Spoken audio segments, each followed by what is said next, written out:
Hello, my dear boys and girls. Welcome to Vedantu. நம்ம class 11க்கான எக்கனாமிக்ஸ்ல வந்து லாஸ்ட் லைவ் கிளாஸ்லயே படிச்சிருந்தோம். ஸோ அப் டு 33 கொஸ்டின்ஸ் வந்து நம்ம படிச்சிருந்தோம். அதுக்கு வந்து கண்டினியூ பண்ணிக்கலாம்.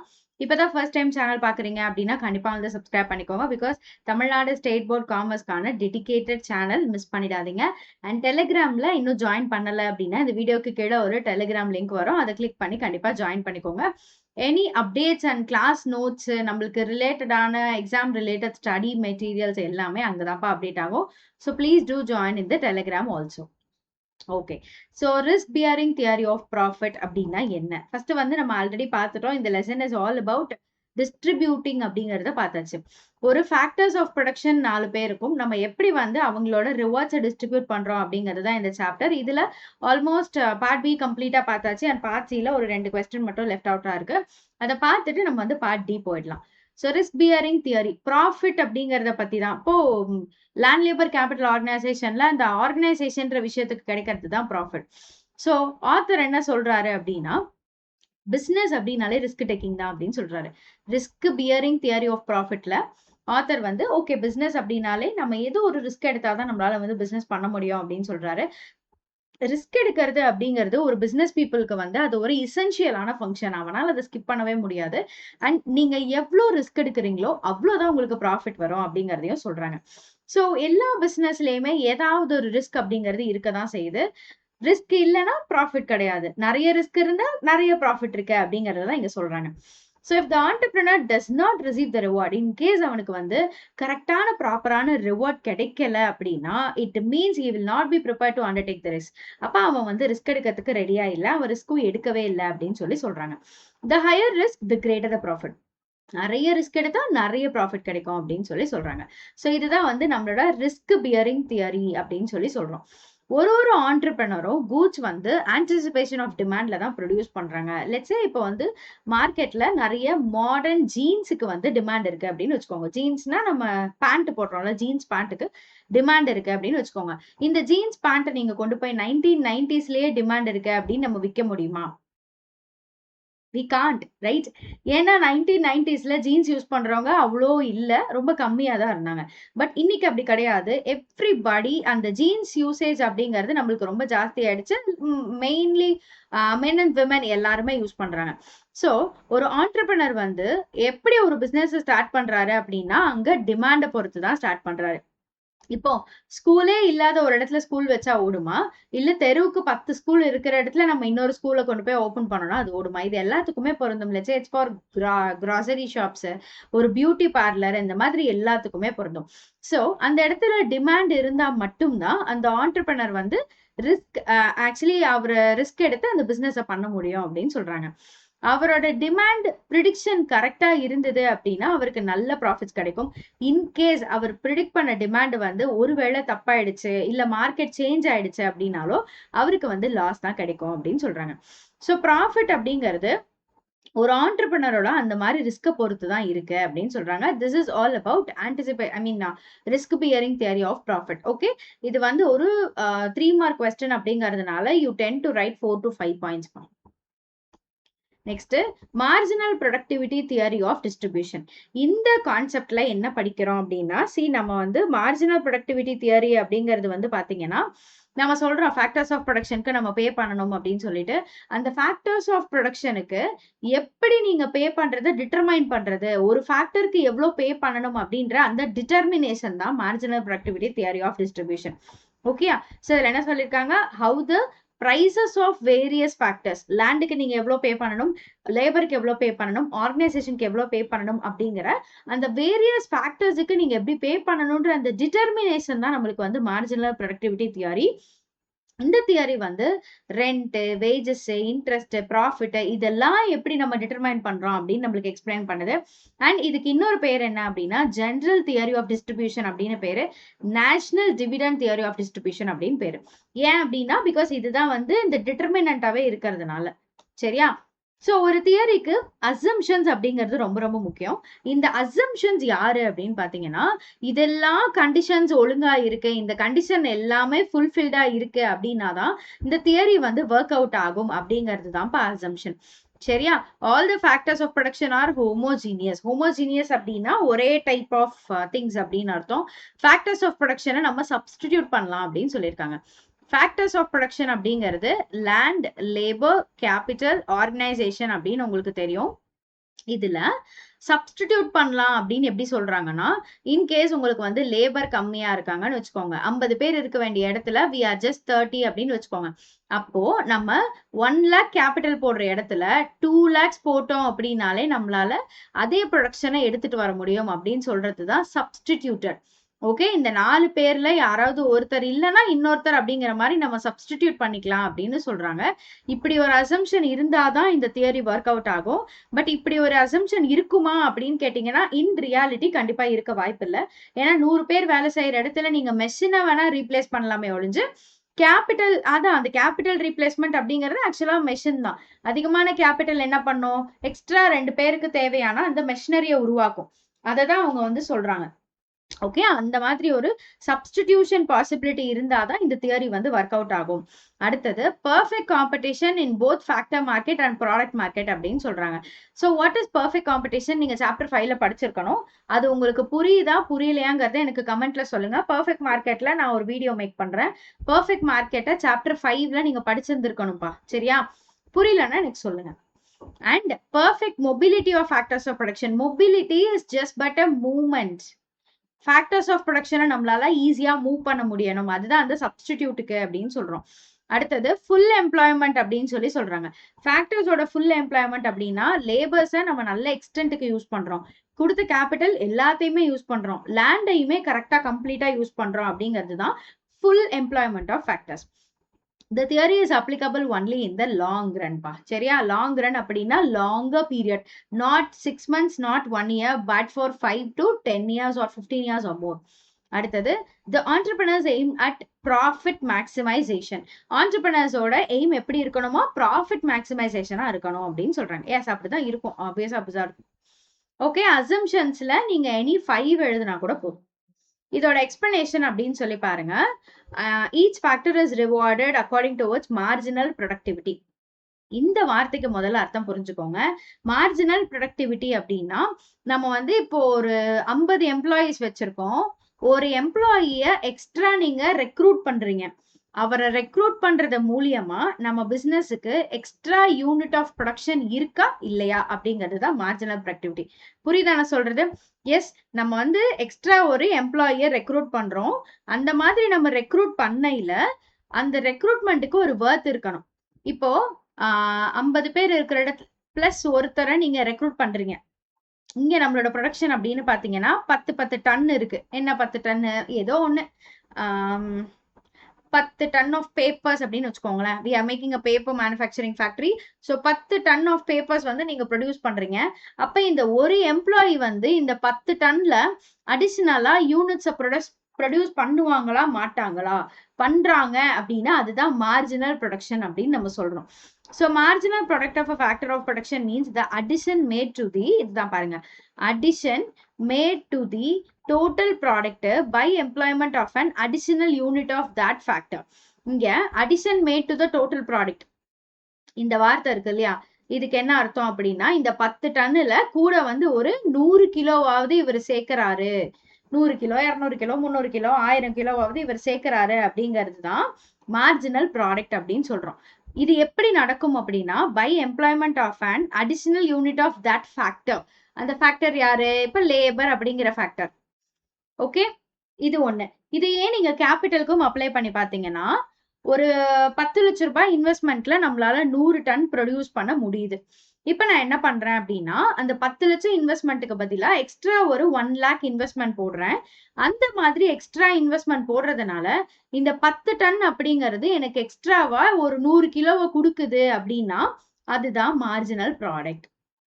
ஏதோ ஒரு ஃபேக்டர்ஸ்ல ஏதாவது ஒண்ணு நீங்க வந்து அடிஷனல் யூனிட் போடும்போது உங்களுக்கு அடிஷனலா ப்ரொடக்ஷன் நடக்குதா அப்படிங்கிறது தான்ப்பா மார்ஜினல் ப்ராடக்ட். ஸோ இதுல 2-3 கீ டேர்ம்ஸ் இருக்கு. மார்ஜினல் பிசிக்கல் ப்ராடக்ட் அப்படிங்கிறது மொத்தமா ஒரு அடிஷனல் யூனிட்டை கொடுக்கறதுனால உங்களுக்கு எவ்வளவு பிசிக்கல் ப்ராடக்ட் கிடைச்சிருக்கு. இது நான் சொன்ன அந்த 100 கிலோ, அதுதான் பிசிக்கல் ப்ராடக்ட்.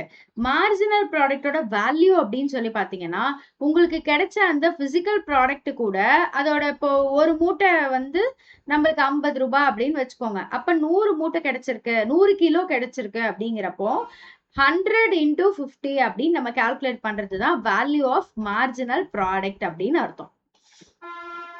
இப்போ இதுக்கு என்ன தியரி அப்படின்னு சொல்லி பாத்தீங்கன்னா, price of factor of production depends upon its productivity. எவ்வளோ இது வந்து ப்ரொடக்டிவா இருக்கோ அந்த அளவுக்கு வந்து பிரைஸ் டிட்டர்மினேஷன் நடக்கும் அப்படின்னு சொல்லியிருக்காங்க. The price of factor is determined will be equal to the marginal revenue product of that factor. இது எப்படி டிட்டர்மைன் ஆகும் அப்படின்னா, மார்ஜினல் ரெவென்யூக்கு ஈக்குவலண்டா இருக்கிற மாதிரி டிட்டர்மைன் ஆகும் அப்படின்னு சொல்லியிருக்காங்க. சில கண்டிஷன்ல பிரைஸ் ஆஃப் ஃபேக்டர் வந்து ஆவரேஜுக்கும் ஈக்குவலண்டா இருக்கும், மார்ஜினல் ப்ராடக்ட்டுக்கும் ஈக்குவலண்டா இருக்கும் அப்படின்னு சொல்றாங்க. சரியா? இது வந்து அந்த தியரியோட எக்ஸ்பிளனேஷன். இப்போ படத்துக்கு வாங்க. இந்த படத்துல என்ன பிரச்சனை அப்படின்னு சொல்லி பாத்தீங்கன்னா,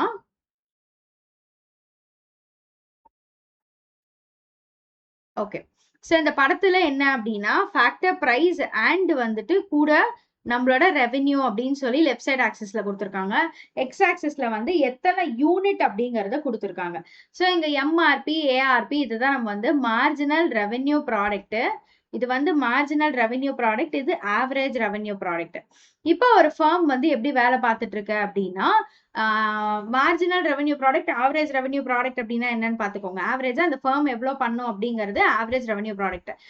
இப்போ வந்து 50 எம்ப்ளாயீஸ்னால இந்த ஃபர்முக்கு 100 kg ஆஃப் பேப்பர் கிடைக்குது அப்படின்னு வச்சுக்கோங்க. இதுதான் ஆவரேஜ் ரெவென்யூ ப்ராடக்ட். இந்த இடத்துல நம்ம இப்படி போயிட்டு இருக்கு, அந்த ஸ்லோப் வந்து இப்படி போயிட்டு இருக்கு.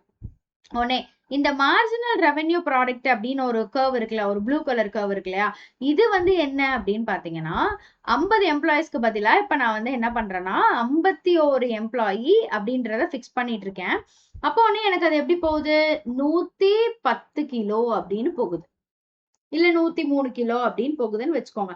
இந்த ஆவரேஜ் ரெவென்யூ பாயிண்ட்டுக்கு மேலதான் எப்பயுமே வந்து மார்ஜினல் ரெவென்யூ ப்ராடக்ட் இருக்கணும். ஏன் மேலதான் இருக்கணும்? அடிஷனலா ஒரு யூனிட்டை எம்ப்ளாய் பண்றது மூலியமா அதிகமான அந்த எக்ஸ்ட்ரா யூனிட் ஆஃப் ப்ரொடக்ஷன் அப்படிங்கிறது கிடைக்கணும் இல்லையா? அதுக்காக தானே நம்ம பண்றோம். அந்த எக்ஸ்ட்ரா யூனிட் ஆஃப் ப்ரொடக்ஷன் கிடைக்கல அப்படின்னா மார்ஜினல் ப்ரொடக்ஷன் வந்து வேஸ்ட் ஆயிடும். ஸோ அதனால என்ன பண்றோம்னா, ஒரு பாயிண்ட்ல அந்த எக்ஸ்ட்ராவை வந்து நம்ம ஸ்டாப் பண்றோம். அது என்ன பாயிண்ட் அப்படின்னு பாத்தீங்கன்னா, இந்த கியூ அப்படிங்கிற பாயிண்ட். இந்த கியூல அப்படி என்னதான் நடக்குது அப்படின்னு பாத்தீங்கன்னா, எந்த டைம்ல இப்போ ஒரு ஒரு லெட்ஸ் சே ஒரு ஆர்கனைசேஷன்ல வந்து நீங்க எல்லா டைமுமே எம்ப்ளாயீஸை ரெக்ரூட் பண்ணிட்டே இருக்க முடியாது.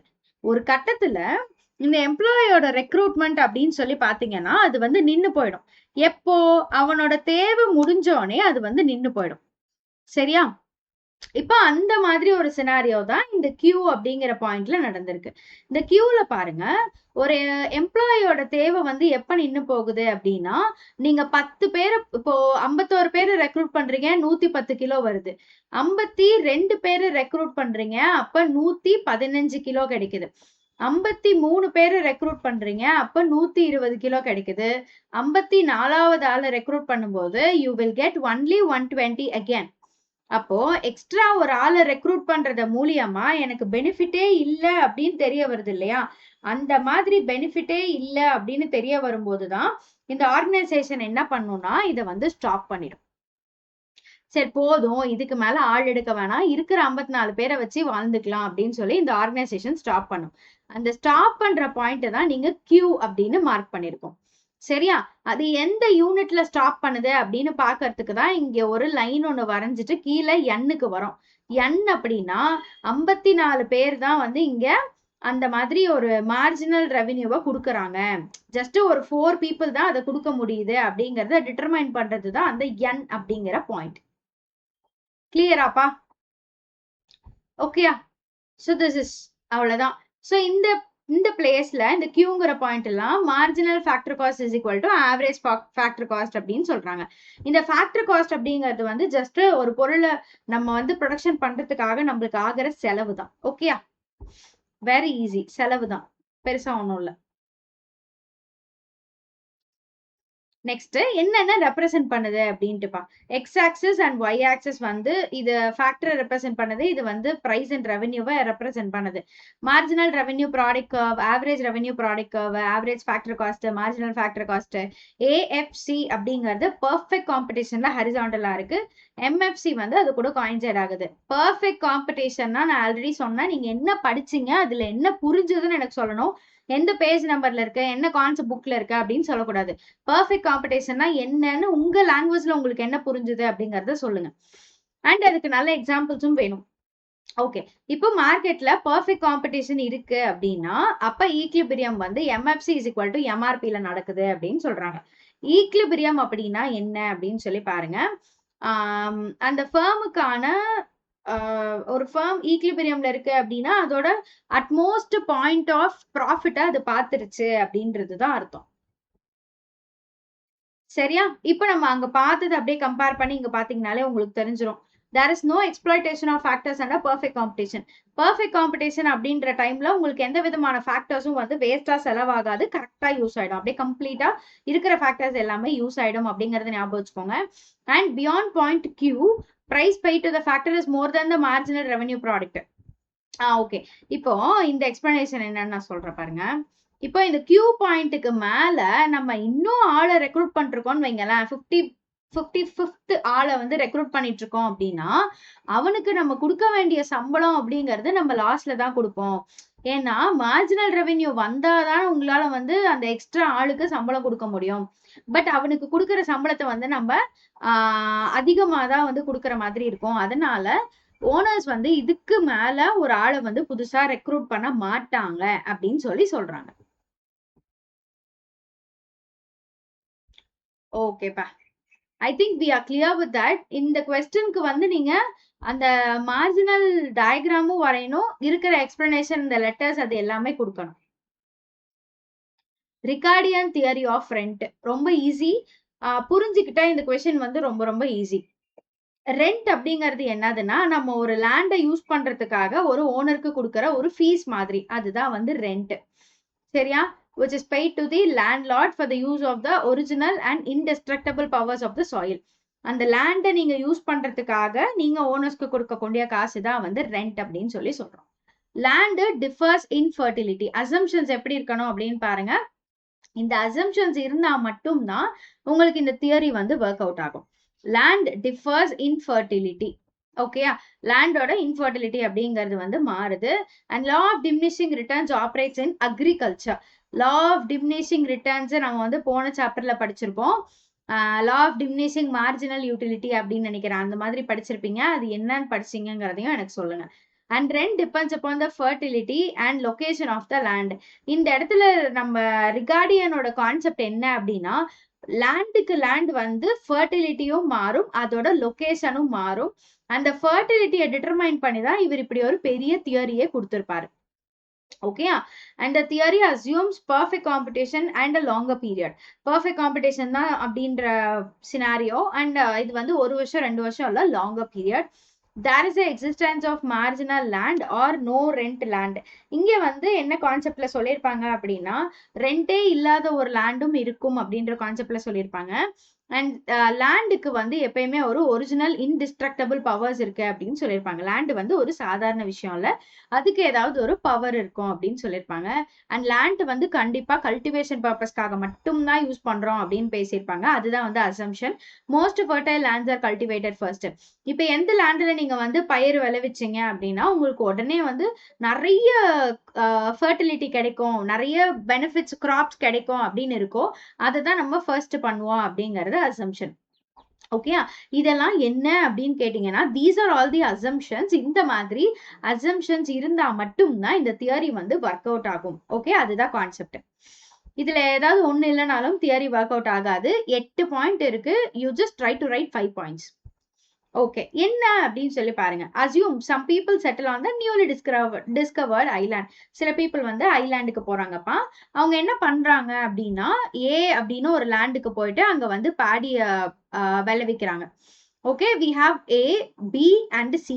நமக்கு மொத்தம் ஏ, பி அண்ட் சி அப்படின்னு இருக்கு. இதுல ஏ தான் வந்து பாத்தீங்கன்னா ஹைலி ஃபர்டைலான ஒரு லேண்டு. ஹைலி ஃபெர்டைலான லேண்ட் அப்படின்னா இட்ஸ் ஜஸ்ட் லைக் அந்த லேண்ட்ல உங்களுக்கு கிராப்ஸ் அதிகமா கிடைக்கும்னு அர்த்தம். நீங்க இப்போ ஃபெர்டிலிட்டி இல்லாத ஒரு லேண்ட்ல வந்து 30 பேக்ஸ் ஆஃப் பேடி எடுக்கிறீங்கன்னா இந்த ஹைலி ஃபெர்டைல் லேண்ட்ல உங்களால 40 to 45 பேக்ஸ் ஆஃப் பேடி எடுக்க முடியும். ஸோ அப்ப ஏல விளைவிக்கும் போது பீப்புளுக்கு வந்து 40 பேக்ஸ் ஆஃப் பேடி கிடைக்குது. ஓகே, அடுத்தது வேற பீப்புள் எங்க போறாங்க அப்படின்னா பிக்கு போய் கல்டிவேட் பண்றாங்க. அங்க 30 பேக்ஸ் ஆஃப் பேடி கிடைக்குது. ஸோ ஏக்கு எவ்வளோ கிடைக்குது? 40 பேக்ஸ் கிடைக்குது. பிக்கு வந்து 30 கிடைக்குது. அண்ட் உடனே மீதி இருக்கிற பீப்புள் இருப்பாங்களா, அவங்க வந்து சிக்கு போய் கல்டிவேட் பண்ணும்போது அங்க 20 பேக்ஸ் கிடைக்குது. ஏன்னா ஃபெர்டிலிட்டி மாறுது, லேண்டோட அந்த ப்ரொடியூஸ் பண்ற தன்மை வந்து மாறுது. இப்போ surplus of land A is now raised to 20 bags and economic rent of A grade land. இப்போ இவங்க எப்படி வந்து டிட்டர்மைன் பண்றாங்கன்னா, take up the low fertility land, அந்த சிங்கிற லோ ஃபெர்டிலிட்டி லேண்ட் எடுத்துக்கோங்க. அதுல நீங்க எவ்வளோ ப்ரொடியூஸ் பண்றீங்களோ அதுதான் வந்து ஒரு ஃபிக்ஸடான அளவு. அந்த ஃபிக்ஸடான அளவை வந்து லேண்ட் ஏல இருந்து மைனஸ் பண்ணி உங்களுக்கு கிடைக்கிற அந்த டிஃபரன்ஸ் இருக்கு இல்லையா, அந்த டிஃபரன்சஸ் தான் நம்ம என்னன்னு சொல்றோம்னா ஏ லேண்டுக்கான எக்கனாமிக் ரெண்ட் அப்படின்னு சொல்றோம். எதுக்காக ஏ லேண்டுக்கு எக்கனாமிக் ரெண்ட் கொடுக்கணும் அப்படின்னு பாத்தீங்கன்னா, பிகாஸ் அது வந்து மோஸ்ட் ஃபெர்டைல் லேண்டு. இப்ப அந்த மோஸ்ட் ஃபெர்டைல் லேண்டுக்கு எப்படி ரெண்ட் டிட்டர்மைன் பண்ணுவீங்க? இதெல்லாம் வந்து பார்ட்டர் சிஸ்டம் இருக்கிற பீரியட்ல வந்திருக்கும். அதனாலதான் உங்களுக்கு கான்செப்ட்ஸ் இப்படி இருக்கு. ரியல் டைம் அப்படின்னா நம்ம என்ன பண்ணுவோம், $10 கொடுங்க, $20 கொடுங்க அப்படின்னு பேசியிருப்போம். பட் பார்ட்டர் சிஸ்டம் இருக்கிற பீரியட்ல இருந்ததுனாலதான் அங்க பேக்ஸ் அப்படிங்கறது ரெண்டா இருக்கு. ஸோ ஏக்கு வந்து எவ்வளோ ஒரு எக்கனாமிக் ரெண்ட் அப்படின்னா 20 அப்படிங்கிறது எக்கனாமிக் ரெண்ட். அந்த 20 பேக்ஸ் ஆஃப் பேடி அவங்க என்ன ப்ரொடியூஸ் பண்ணாங்களோ அதே பேடிப்பா. I think we are clear with this. இது ஈஸி கான்செப்ட் தான், நீங்களே படிச்சாலே புரியும்.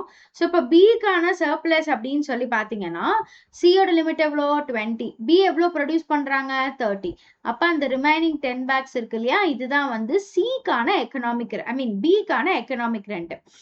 சியோட அந்த ப்ரொடக்ஷனே வந்து மொத்தம் 20 பேடி தானே, 20 பேக்ஸ் ஆஃப் பேடி தானே.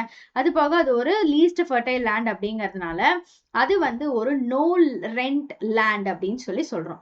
ஏன் அப்படின்னா காஸ்ட் ஆஃப் ப்ரொடக்ஷனும் நம்ம விற்கிறதும் நம்ம மேக் பண்றதும் ஒன்னா இருக்கு. நோ ப்ராஃபிட் நோ லாஸ் அப்படிங்கிற பிளேஸ்ல இருக்கிறதுனால சிக்கு வந்து ரெண்டே கிடையாது அப்படின்னு சொல்றாங்க. ஸோ இந்த இடத்துல எந்த லேண்டு வந்து ரெண்டை ஈல்டு பண்ணுதோ அந்த லேண்டை இன்ட்ரா மார்ஜினல் லேண்ட் அப்படின்னு சும்மா பேர் மட்டும்தான் வச்சுக்கிறாங்க, ஒன்றும் இல்லை, பேர் மட்டும்தான் வச்சுக்கிறாங்க. Rent indicates differential advantage of the superior land over the marginal land. இப்ப எது ரெண்ட் அப்படின்னு சொல்லி நீங்க சொல்றீங்க? ஏக்கு நம்ம கொடுக்கற அந்த 20 பேக்ஸ் அப்படிங்கிறது என்ன ரெண்ட்? அது வந்து ஒரு சுப்பீரியர் லேண்ட் அப்படிங்கிறது. இந்த டிஃபரன்சஸ் கொடுத்தது யாரு? சி தானே கொடுத்தாங்க. அந்த 20ங்கிற டிஃபரன்ஸ் யாரு கொடுக்கறா? சி தான் கொடுக்கறா. எப்படி கொடுக்கறாங்க? பிகாஸ் அது ஒரு மார்ஜினல் லேண்ட் அப்படின்னு. மார்ஜினல்னா நோ ரெண்ட் லேண்ட் அப்படின்னு கொடுக்கறாங்க. இதை வந்து ஒரு டேபிள் வச்சு நம்ம எக்ஸ்பிளைன் பண்ணலாம். கிரேட்ஸ் ஆஃப் லேண்ட் அப்படின்னு பாருங்க, ஏ பி சி அப்படின்னு 3 இருக்கும். அண்ட் அது கூட அவங்க எவ்வளவு ப்ரொடியூஸ் பண்றாங்கிறதும் இருக்கும். இதுல சர்ப்ளஸ் அப்படிங்கறத நீங்க எப்படி கண்டுபிடிப்பீங்கன்னா ஜஸ்ட் இந்த ஏவோட டிஃபரன்சஸ் வச்சே கண்டுபிடிச்சிடலாம். சி வந்து 20 இருக்கு. இந்த 20 ஏல இருந்து பில இருந்து மைனஸ் பண்ணீங்கன்னா we will get the surplus. Okay, இந்த பாக்ஸ் பாருங்க, மொத்தம் இந்த சைடு ப்ரொடக்ஷன் வந்து 40 பேடி பேக்ஸ், கீழே வந்து லேண்ட்ஸோட கிரேட்ஸ் இருக்கு. அப்ப இதை நீங்க எக்ஸ்பிளைன் பண்ணும்போது இந்த எக்ஸ்ட்ரா இருக்கிற அந்த பகுதியை தான் நம்ம என்னன்னு சொல்றோம், எக்கனாமிக் ரெண்ட் அப்படின்னு சொல்றோம். அதாவது ஏக்கு அது 20 பேக், பிக்கு வந்து 10 பேக்ஸ் ஆஃப் பேடி அப்படிங்கிற அந்த டிஃபரன்சஸ் தான் நம்ம வந்து எக்கனாமிக் ரெண்ட் அப்படின்னு சொல்றோம். ஓகேயா? ஃபைன். இப்போ டயக்ராமேட்டிக் இல்லஸ்ட்ரேஷன்ஸ் அந்த எக்ஸ் ஆக்சிஸ் என்னென்னலாம் ரெப்ரசென்ட் பண்ணுது அப்படின்னு போட்டிருப்பாங்க. சி வந்து நோ ரெண்ட் லேண்ட் அப்படின்ற பாயிண்ட்டை கண்டிப்பாக எழுதணும். ஏ அண்ட் பி வந்து பார்த்தோம்னா இன்ட்ரா மார்ஜினல் லேண்ட் அப்படின்னு சொல்கிறோம். ஏ அண்ட் பிக்கு கிடைக்கிற அந்த ரெண்ட் இருக்கு இல்லையா, அது வந்து அந்த நம்ம ஷேட் பண்ண பகுதி தான் அப்படின்னு சொல்லி சொல்கிறாங்கப்பா. டயக்ராம் பார்த்து அப்படியே எழுதிருங்க, அவ்வளோதான். The order of cultivation from most fertile to least fertile lands is historically wrong அப்படின்னு சொல்றாங்க. ஏன்னா நம்ம கல்டிவேட் பண்ணும்போது நம்ம கிட்ட இருக்கிற லேண்ட்ல கல்டிவேட் பண்ணுவோமே ஒழிஞ்சு இதுல மோஸ்ட் ஃபெர்டைல் எது லீஸ்ட் ஃபெர்டைல் எது அப்படின்லாம் பார்த்து பண்ண மாட்டோம். ஹிஸ்டாரிக்கலி இதுக்கு இப்படி ஒரு விஷயம் நடந்திருக்கவும் இல்ல இனிமேலும் நடக்கிறதுக்கும் பாசிபிளே கிடையாது. சரியா? Okay, The theory assumes that rent does not enter into price, but in reality, rent enters into the price. இந்த தியரியில ரெண்ட் வந்து பிரைஸ்ல என்டர் ஆகாது அப்படின்னு சொல்லி போட்டிருக்காங்க. பட் உண்மையாலுமே நம்ம லைஃப்ல வந்து ரெண்ட் அப்படிங்கிறது பிரைஸ்ல தான் வருது. ஏன்னா நான் சொன்னேன்ல, இந்த தியரி மேபி ஒரு பார்ட்டர் சிஸ்டம் ஃபாலோ பண்ற பீரியட்ல இருந்திருக்கலாம். அதனால ரெண்ட் வந்து பிரைஸுக்கு வராது அப்படின்ற மாதிரி அவங்க பேசியிருக்காங்க. ஓகேயா? புரிஞ்சிருக்கும்னு நினைக்கிறேன். அடுத்தது loanable funds theory of interest. Loanable funds, ஃபண்ட்ஸ்னா என்னது? பணம். லோனபிள் ஃபண்ட்ஸ்னா என்ன அர்த்தம் அப்படின்னா, நாம வந்து இப்போ பிசினஸ் ஸ்டார்ட் பண்ண போறோம். அப்போ 5 lakhs பணம் தேவைப்படுது. அந்த பணத்தை எங்க போய் சோர்ஸ் பண்ணுவோம்?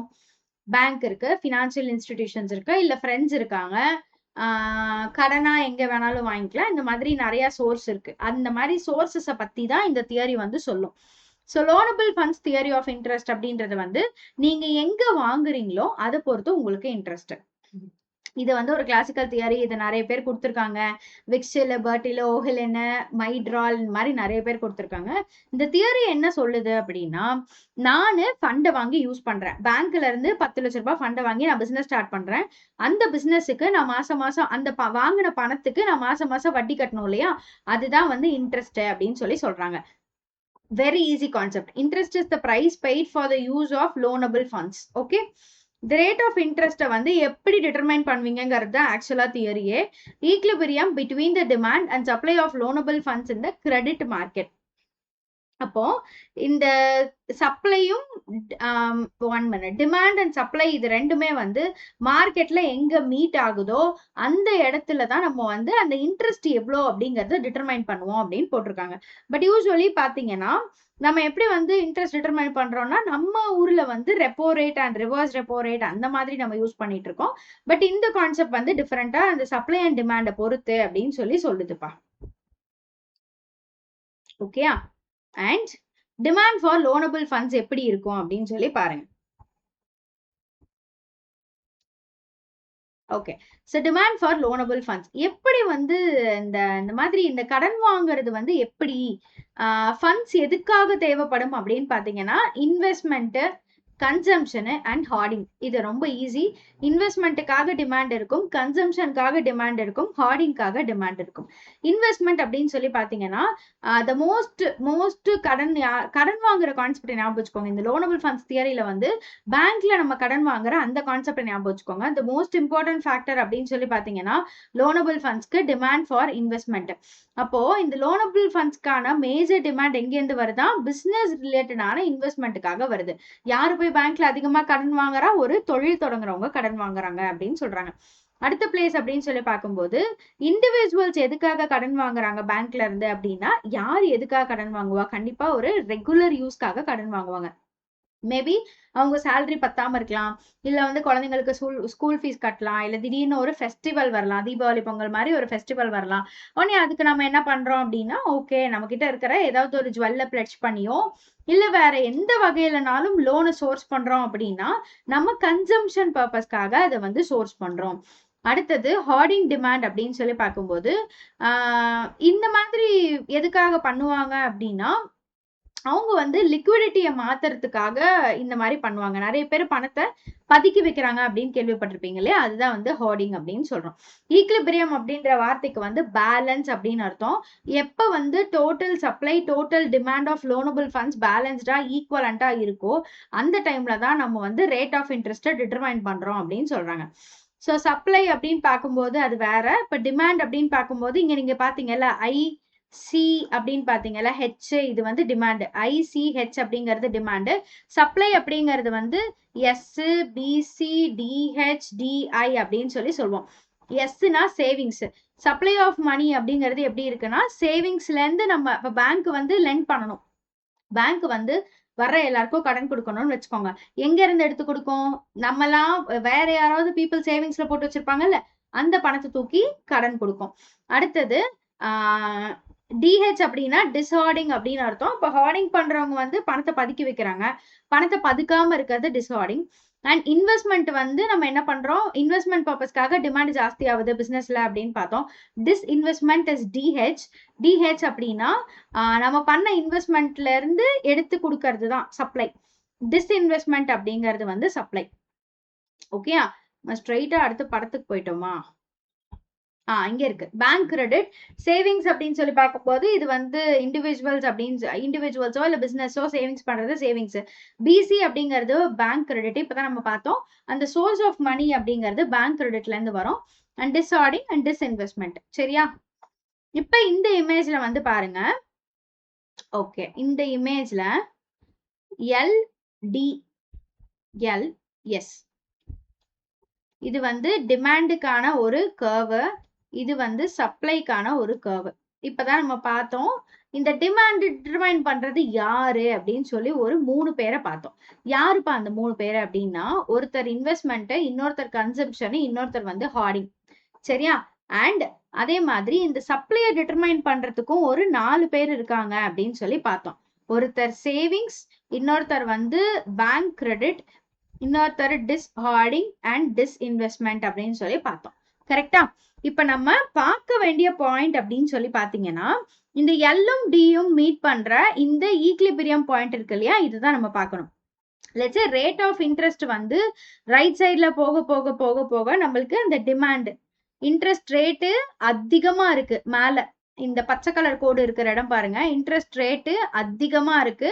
அதுல இருந்து டிமாண்ட் கர்வ் எப்படி இருக்குன்னு பாருங்க. இங்க பாருங்க, இந்த மஞ்சள் கலர் கர்வ் பாருங்க, சப்ளை வந்து இந்த மாதிரி லெஃப்ட் சைட்ல இருந்து ஸ்லோப் ஆயிட்டு இருக்கு. ஏன்னா சப்ளை வந்து அதிகமாயிட்டே இருக்கு அப்படின்னு சொல்லி சொல்றாங்க. ஸோ இப்போ இது ரெண்டும் மீட் பண்ற பாயிண்ட் தான் வந்து ஈக்லிபிரியம் பாயிண்ட் அப்படின்னு சொல்றோம். ஈக்லிபிரியம் பாயிண்ட்ல தான் ரேட் ஆஃப் இன்ட்ரெஸ்ட்டை வந்து நாம டிட்டர்மைன் பண்ற பாயிண்ட் அப்படின்னு. இப்படி இந்த ஈக்லிபிரியம் பாயிண்ட்ல இருந்து ரேட் ஆஃப் இன்ட்ரெஸ்ட் கிட்ட நீங்க போறீங்க இல்லையா, இதுதான் உங்களோட determination of rate of interest. இந்த ஈக்லிபிரியம் பாயிண்ட்ல இருந்து கீழே வரீங்க இல்லையா, எம் அப்படின்ற ஒரு பாயிண்ட் இருக்கு இல்லையா, இதுதான் வந்து எவ்வளவு நம்ம மணியை வந்து கொடுக்குறோம் அப்படிங்கிறது பாயிண்ட். சரி, இப்ப இந்த சைட்ல கொரன்னு இருக்க நிறைய என்னென்ன அப்படின்னு பாத்தீங்கன்னா, நான் சொன்னேன் டிமாண்ட் டிட்டர்மைன் பண்றது வந்து இன்வெஸ்ட்மெண்ட், கன்சம்ஷன், ஹார்டிங் அப்படின்னு சொன்னேன். அந்த இன்வெஸ்ட்மெண்ட், கன்சம்ஷனு அண்ட் ஹார்டிங் இது மூணுமே டிமாண்ட் டிட்டர்மைன் பண்றதுனால இந்த மூணையும் வச்சுதான் இந்த எல்டி அப்படிங்கிற இந்த கர்வை டிசைட் பண்ணுவாங்க. ஓகே, இந்த மூணையும் வச்சுதான் எல்டி அப்படிங்கிற இந்த கர்வ் வந்து டிசைன் பண்ணுவாங்க. அதே தான்ப்பா சப்ளைக்கும். எஸ், பிசி, டிஹெச், டிஐ அப்படிங்கிறது வந்து சப்ளைக்கான சோர்சஸ். அந்த 4 கர்வை வச்சுதான் இங்க இருக்கிற அந்த எல்எஸ் அப்படிங்கிற இந்த கர்வை வந்து டிசைன் பண்ணுவாங்க. ஆவரேஜ் ஆஃப் தோஸ் 4 அப்படிங்கிறது தான். சரியா? அதை டிட்டர்மைன் பண்றதுக்காக தான் அதை வந்து இந்த டயக்ராம்ல நம்மளுக்கு கொடுத்துருக்காங்க. This is very easy. இதை போட்டு கன்ஃபியூஸ் பண்ணிக்க வேண்டாம். நீங்க எல்எஸும் எல்டியும் ஸ்ட்ராங்கா இருந்தீங்கன்னா போதும். இந்த 4 கோடு 3 கோடு வந்து நம்மளுக்கு அங்க கொடுத்துருக்கிற அந்த சோர்சஸ் மட்டும்தான். This is very easy. அவ்வளவுதான்.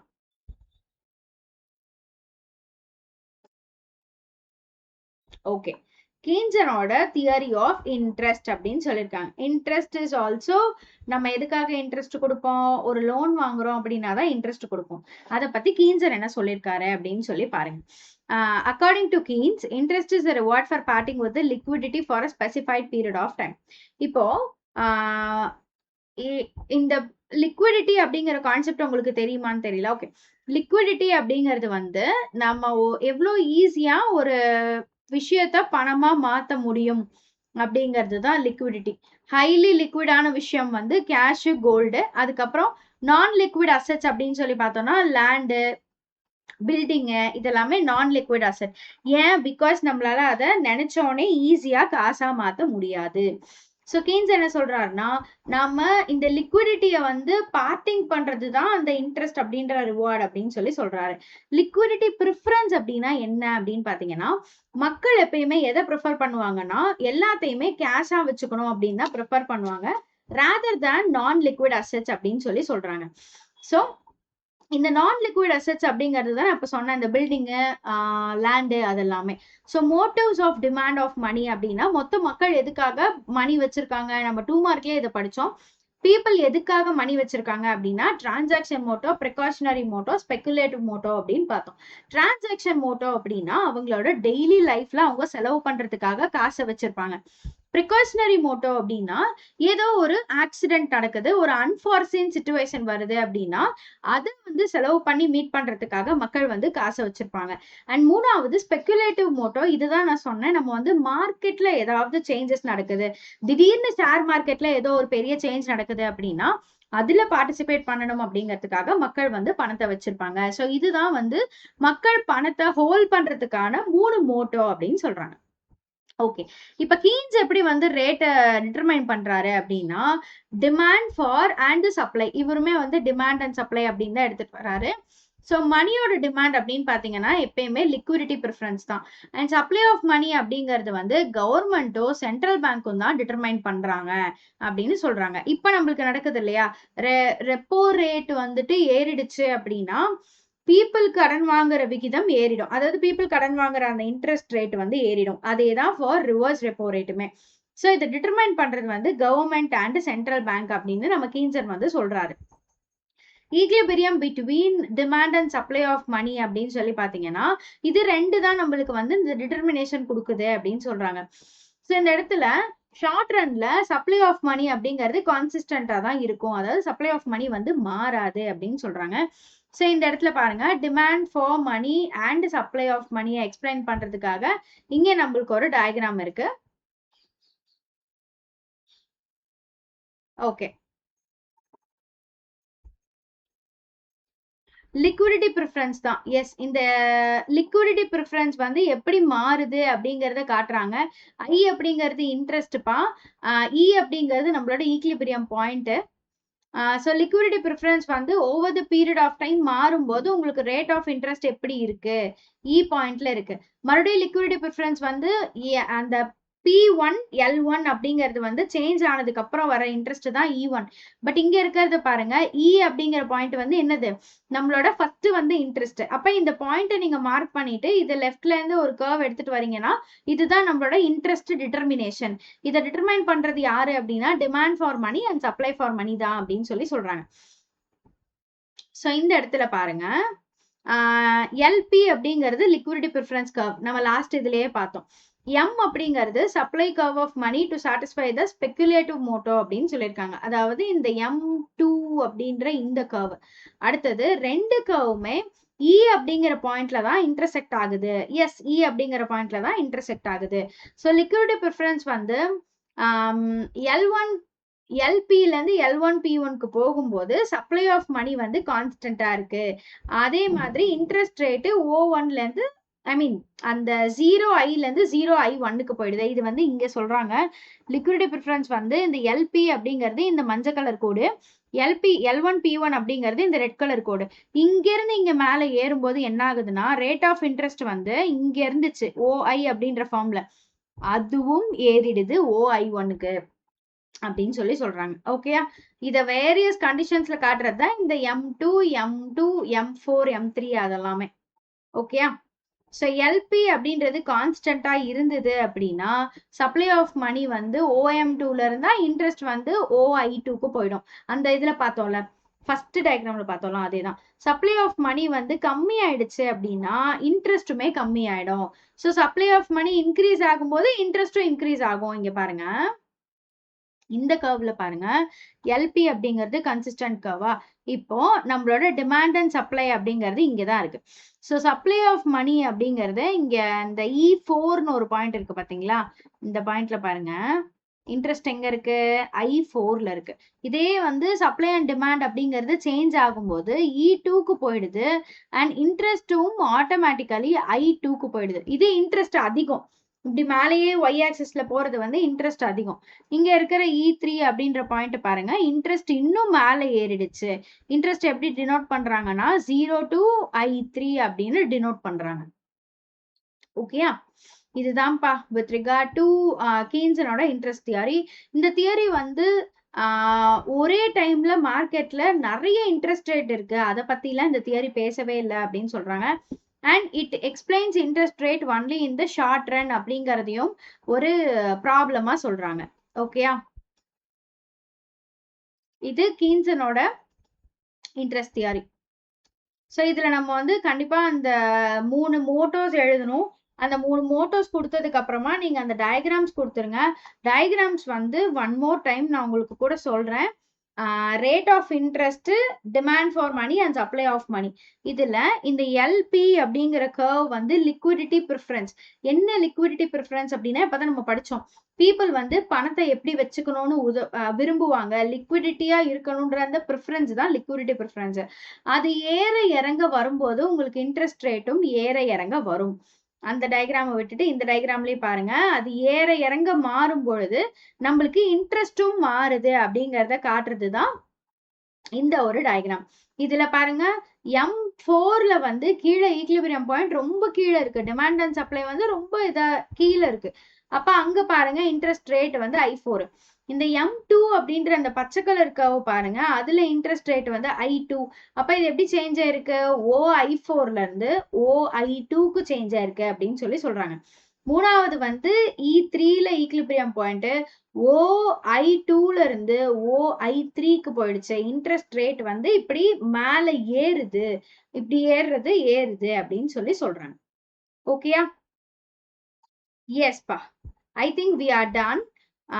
இதுல ஏதாவது டவுட்ஸ் இருக்கு அப்படின்னா சொல்லுங்க. அண்ட் ஆல்சோ நான் உங்ககிட்ட கேட்டிருந்தேன், எனக்கு பர்ஃபெக்ட் காம்படிஷனை பத்தியும் எக்ஸ்பிளைன் பண்ணுங்க அப்படின்னு கேட்டிருந்தேன்.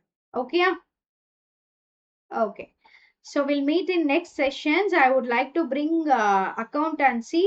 எனக்கு பிளான் பண்ணிட்டு நான் chapter 6 ஸ்டார்ட் பண்ணலாம்னு இருக்கேன்ப்பா. We are moving for accountancy live.